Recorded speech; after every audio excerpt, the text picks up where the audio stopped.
হ্যাঁ তন্নি, আমার ওই যে আমার ফোনে রিচার্জ নাই, যার কারণে আমার ফোনে যে রিচার্জটা আছে ওতে ভিডিও কল হবে না, অডিও কল হবে। অডিও হবে। ভিডিওটা আর আসবে না। তুমি শুধু আমার বেশি প্রশংসা করছো, তোমার করার সুযোগ দেওনি। তুমি অনেক সুন্দর, তোমার এই ফিগার অনেক সুন্দর। ফিগার নিয়েই পড়ে থাকলে আর কিছু আর বলবে না। হ্যাঁ না, ফিগার অনেক সুন্দর, চেহারা অনেক সুন্দর, এত বড় টল ফিগার। আমার লম্বা মেয়েদের পছন্দ বেশি। হ্যালো হ্যালো, শুনছি। তুমি অনেক লম্বা না, তারপরে অনেক ভালো লাগছে, মানে অনেক ভালো লাগছে। এবার হবে, ওগুলো তো ছিল। এবার এনে রাখবেন। হ্যাঁ হ্যাঁ, আমি যখন যাবো তখন এনে রাখবেন। আর আমরা এবার লং টাইম একটু সময় কাটাবো, যাতে আমার তৃপ্তিটা মিটে যায়, যাতে আরো বেশি ভালো লাগবে। আসলে কি, আপনি তো কিছু ছিল না, আমারও একটা খুব নার্ভাস হচ্ছিলাম যদি কোনো ভুল হয়ে যায়, একটা মানে আমিও মানে যেহেতু কোনো প্রোডাকশন ছিল না, আমি বারে বারে ভাবছি যদি কোনো ভুল হয়ে যায় একটা টেনশন মাথায় কাজ করতেছিল। আর ওটা থাকলে আরো বেশি রিল্যাক্সে করতে পারবো। না তারপরেও তুমি তো আমার সুযোগ দিচ্ছ, বললে যে বাইরে ফেলি।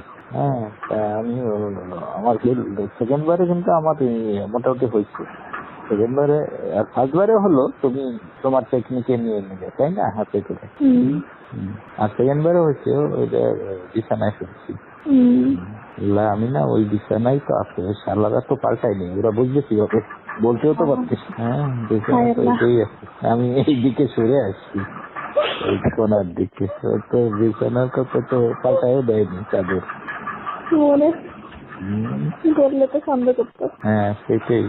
দেখি কালকে একটা বুদ্ধি করবানি, আগে থেকে ফেলে রাখবানি, বলবানি যে চাদর পাল্টায় দাও না কেন, চাদর ডেলি পাল্টাবো, এই বলে দিল। আমার না এখন এটা আমি সেটা বুঝতে পারছি, আপনি আসলে সত্যি অনেক সেক্সি। আমার মানে ধারণার বাইরে, মানে ধারণা ছিল না আপনি এতটা হট আর কি। আপনি তো জানেন একটা মেয়ে হিসেবে আমি খুব প্লিজড। হ্যাঁ না, আমি শুনছি, শুনে আমার ভালো লাগছে। আমি খুব সন্তুষ্ট, আমার যতটা চাওয়া ছিল তার থেকে বেশি পাইছি। না ভালো, আমারও টেনশন কিছুটা কাজ করতেছিল যে আমার অনেক বয়স হচ্ছে, তুমি ইয়াং, পারবে কিনা। আমার এই যন্ত্রটার সাইজও কিন্তু ভালো না। ওইরকমই তো হয় ছেলেদের, আবার কেমন না বড় ছোট হয় না, ঠিকই তো লাগলো, আমার মতন তো ঠিকই আছে। হ্যাঁ না, আমি ভাবছি এরপরে তোমার এই ঘাড়ে তোমার পা দিয়ে, হ্যাঁ আমাকে ধরতে দেরি আর আমার কাছে যাইতে দেরি হয়নি, আমার এতটা কারেন্টের মতো আমি চলে গেছি আজকে। ও হ্যাঁ, এখানে ঢুকেই তো আমরা ওই যে আগের দিন আলাপ করে নিচ্ছিলাম না, এই জন্য আগে। হ্যাঁ ঠিক আছে, আমাদের বয়সের ব্যবধান আছে, কিন্তু জুটি ভালো। আমার তো মনে হলো না যে কোনো ব্যবধান আছে, জুটিটা ভালো। হ্যাঁ, কোনো ব্যবধান বলে মনে হলো না। আপনি যে সেক্সি, ও অনেক। আমি আপনাকে, আমার এখনো মনে হচ্ছে যে কেমন একটা যেন হচ্ছে আমার সমস্ত শরীরের মধ্যে। অনেক মজা, মানে এত মজা, তা কি বলবো, মানে অনেক সুপুরুষ একদম। যা ছিল তার থেকে আমার বেশি ধারণা হইল। যখন তোমার ফ্রি দিন হবে না, ফ্রি হবে, তখন তোমার ওটা আমি ভোরে দিয়ে দেবো। তারপরে দরকার নেই রিস্ক নেওয়ার। না, ফ্রি দিনে ভোরে ফেলবো একেবারে। আমার আসলে কখন কোন সময় হচ্ছে তো, মানে আমার ডেট অনুযায়ী হচ্ছে না, এই জন্য একটু সমস্যা ঝামেলা লেগে গেছে। ঠিক আছে, জীবনের ঝুঁকি যেখানে ওখানে আমি ওগুলো নিয়ে আনায় রাখবো। আর যেই কয়দিন অন্তত থাকছেন সেই কয়দিন আমি বেশি বেশি যাবো। আচ্ছা, আমাদের নাই হজ করে থাকলো না এটা, কিন্তু আমাদের কি একটা কথাবার্তা হবে না? হ্যাঁ হবে। কেমন আছি, কি করছি, খাইছি কিনা, এমন তো কথা বলতেই পারি, তাই না?